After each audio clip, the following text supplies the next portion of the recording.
Okay,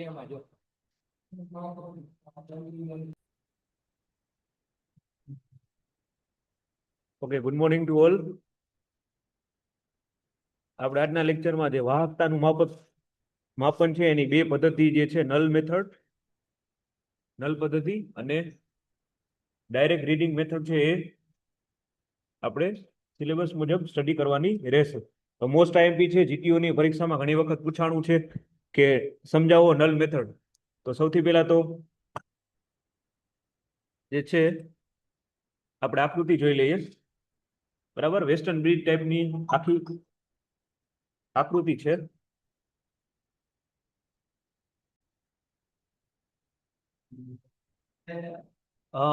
તો western bridge ટાઈપનું જે છે, બરાબર, R1 R2 R3 અને કન્ડક્ટિવિટી સેલ, એ ચાર પ્રકારના આપણે ફિલામેન્ટ આમાં રજિસ્ટર આમાં ગોઠવેલા છે. ઓકે, અને આપણે જે છે ઓસિલેટર રાખેલું છે 1000 હર્ટ્ઝ. ઓકે, 1000. તો કોઈ પણ દ્રાવણની જે કન્ડક્ટિવિટી છે તેનો અવરોધ માપીને જાણી શકાય. ઓકે, કોઈ પણ દ્રાવણ એટલે કે લિક્વિડ છે એની કન્ડક્ટિવિટી આપણે અવરોધ જે રેઝિસ્ટન્સ છે એ માપીને જાણી શકાય.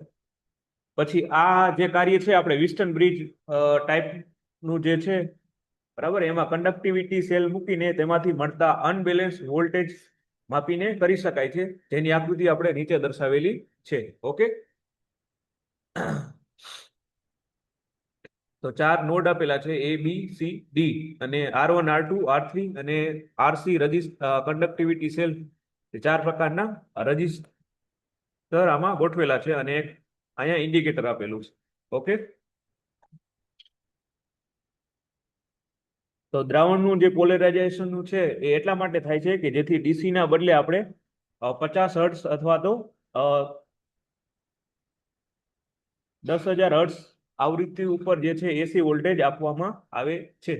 સામાન્ય રીતે 1000 હર્ટ્ઝ વધારે ઉપયોગમાં લેવામાં આવે છે. ક્લિયર?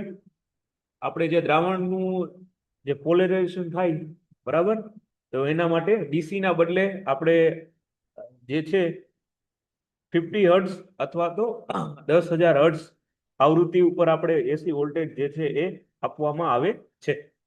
સામાન્ય રીતે 1000 હર્ટ્ઝ વધારે ઉપયોગમાં લેવામાં આવે છે. બરાબર, આટલું યાદ રાખવાનું. નલ જે મેથડ છે એમાં 1000 હર્ટ્ઝ જે છે એ આવૃત્તિ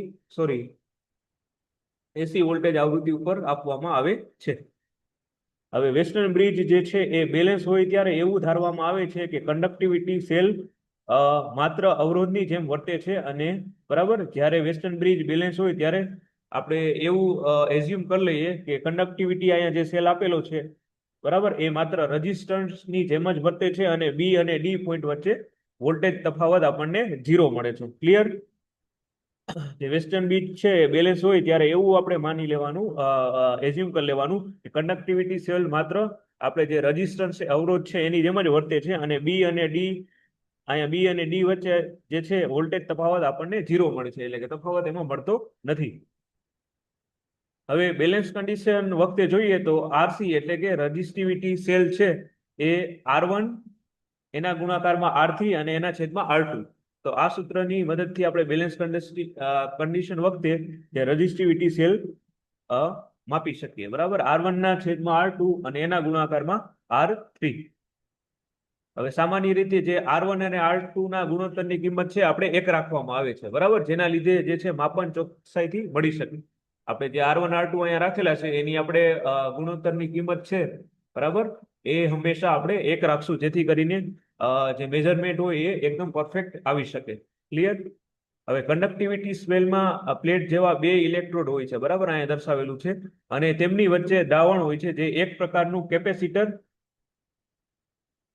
બનાવે છે, અને આ કેપેસિટરની અસરને બેલેન્સ કરવા માટે કેપેસિટર સી અવરોધ R3 ના સમાંતરમાં જોડવામાં આવેલું છે. અહીંયા આકૃતિમાં દર્શાવેલું છે, બરાબર, કે જે કેપેસિટર છે એ અવરોધ R3 ના સમાંતરમાં જોડવામાં આવેલ છે. બરાબર, આકૃતિ ઉપરથી જ આખું વર્ણન કરવાનું રહેશે, એટલે તમારે ખાસ આકૃતિ જોઈ લેવાની, ડ્રો વધારે પ્રેક્ટિસ કરવાની રહેશે. ક્લિયર?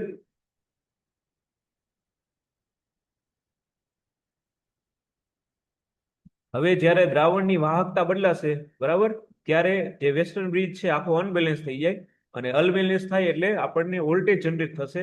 પરંતુ જે આપણે આ નલ મેથડ છે એમાં અનબેલેન્સ વોલ્ટેજ માપવાને બદલે આપણે R3 અને જે કેપેસિટર સી છે એની કિંમત બદલવામાં આવે છે, જેના લીધે અનબેલેન્સ થયેલો વેસ્ટર્ન બ્રિજ છે એ ફરીથી બેલેન્સ કન્ડિશનમાં આવી જાય, બરાબર, અનબેલેન્સ થઈ જાય, બરાબર, જેથી કરીને આપણને વોલ્ટેજ મળશે. પરંતુ આપણે જે છે આની કિંમત બદલવામાં આવે છે, જેના લીધે અનબેલેન્સ થયેલો વેસ્ટર્ન બ્રિજ છે એ ફરીથી બેલેન્સ કન્ડિશનમાં આવી જાય. ક્લિયર?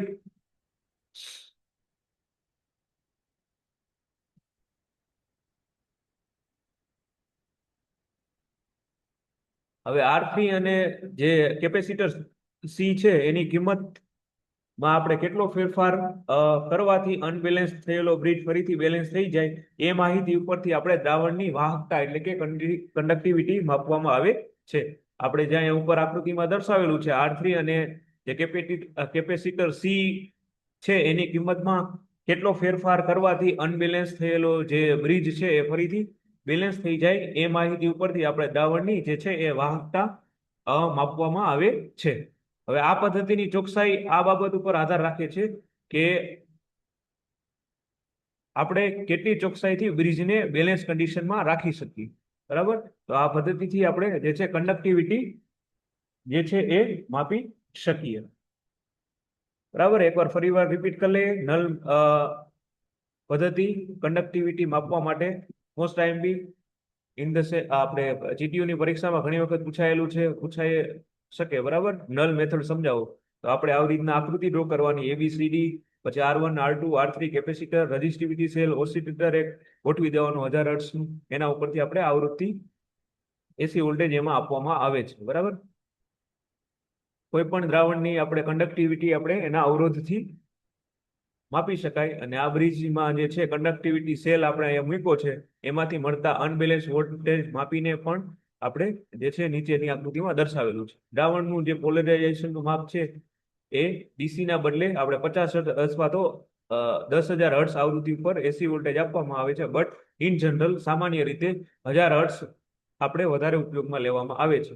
વેસ્ટર્ન બ્રિજ બેલેન્સ હોય ત્યારે એવું આપણે એઝ્યુમ એટલે કે ધારી લેવાનું કે કંડક્ટિવિટી સેલ છે એ માત્ર અવરોધની જેમ વર્તે છે. બી અને ડી પોઈન્ટ વચ્ચે જે છે વોલ્ટેજ તફાવત આપણને 0 મળશે. બેલેન્સ કન્ડિશન વખતે RC બરાબર R1 ના છેદમાં R2 એના ગુણાકારમાં R3, આપણે R1 અને R2 ના ગુણોત્તરની કિંમત 1 રાખવામાં આવે, જેથી આપણને જે છે મેઝરમેન્ટ એકદમ કરેક્ટલી એટલે કે ચોકસાઈથી મળી શકે. કંડક્ટિવિટી સેલમાં પ્લેટ જેવા બે આપણે ઇલેક્ટ્રોડ મૂકેલા છે, તેની વચ્ચે દ્રાવણ હોય છે, એક પ્રકારનું કેપેસિટર બનાવે છે.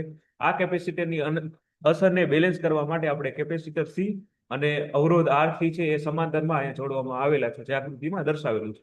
જ્યારે દ્રાવણની વાહકતા એટલે કે કંડક્ટિવિટી ચેન્જ થશે ત્યારે જે વેસ્ટર્ન બ્રિજ છે અનબેલેન્સ થશે અને વોલ્ટેજ જનરેટ થશે, પરંતુ નલ મેથડમાં આ અનબેલેન્સ વોલ્ટેજ માપવાને બદલે R3 અને સી ની કિંમત બદલવામાં આવે છે, જેના લીધે અનબેલેન્સ થયેલો બ્રિજ ફરીથી બેલેન્સ કન્ડિશનમાં આવી જાય. R3 અને કેપેસિટરની કિંમતમાં એટલો ફેરફાર કરવાથી અનબેલેન્સ થયેલો બ્રિજ ફરીથી બેલેન્સ થઈ જાય છે. એ માહિતી ઉપરથી આપણે દ્રાવણની જે છે વાહકતા એટલે કે કંડક્ટિવિટી માપી શકાય. આ પદ્ધતિની ચોકસાઈ એ બાબત ઉપર આધાર રાખે છે કે આપણે જે છે કેટલી ચોકસાઈથી બ્રિજને બેલેન્સ કન્ડિશનમાં રાખી શકીએ. તો આ થઈ ગયું આપણું જે છે નલ મેથડ. રેડી? આકૃતિ એકદમ વ્યવસ્થિત યાદ રાખી લેવાની અને આટલું એમાં લખી નાખવાનું. R1 R2 R3 RC અને જે છે કેપેસિટર સી અને ઓસિલેટર. રેડી?